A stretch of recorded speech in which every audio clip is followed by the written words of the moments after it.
Ерлан Ахмет тәуелсіздікке тәуету.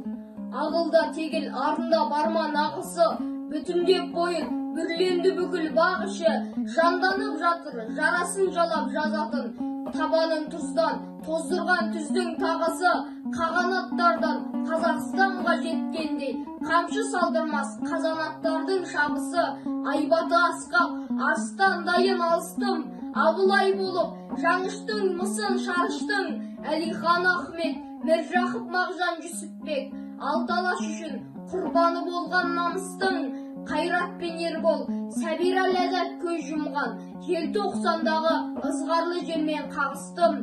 Дүние жүзі мойындап тұрған барыспын, қайтпаста қайсар қазақ атымен таныспын.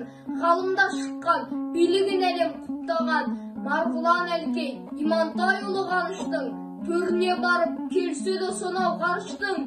Текті ғой жұртым, тәубесін білген табыстың, тінімен тілін, дінімен ділін сақтаған, түкпілік дегім, көк түрік ғынмен сақ бабам, тарихын тасқа қашаған ұлы күлтегін, мұрасын мәңгі санаға құйып жаттаған, әкені таудай, ананы күндей көретін, халықпыз дана, баланы балдай баптаған, қасиет тұнған, код қонған мекен аймағым, қастерлеп дәйім ұйытқан бірлік қаймағын, терезестен төрт құбыламды сайладым, Астана майбыл, айдыным менен айбарым, ерлігім есіл, өрлігім бойды қуаттап, сөкстап келем тәуелсіздіктің байрағын.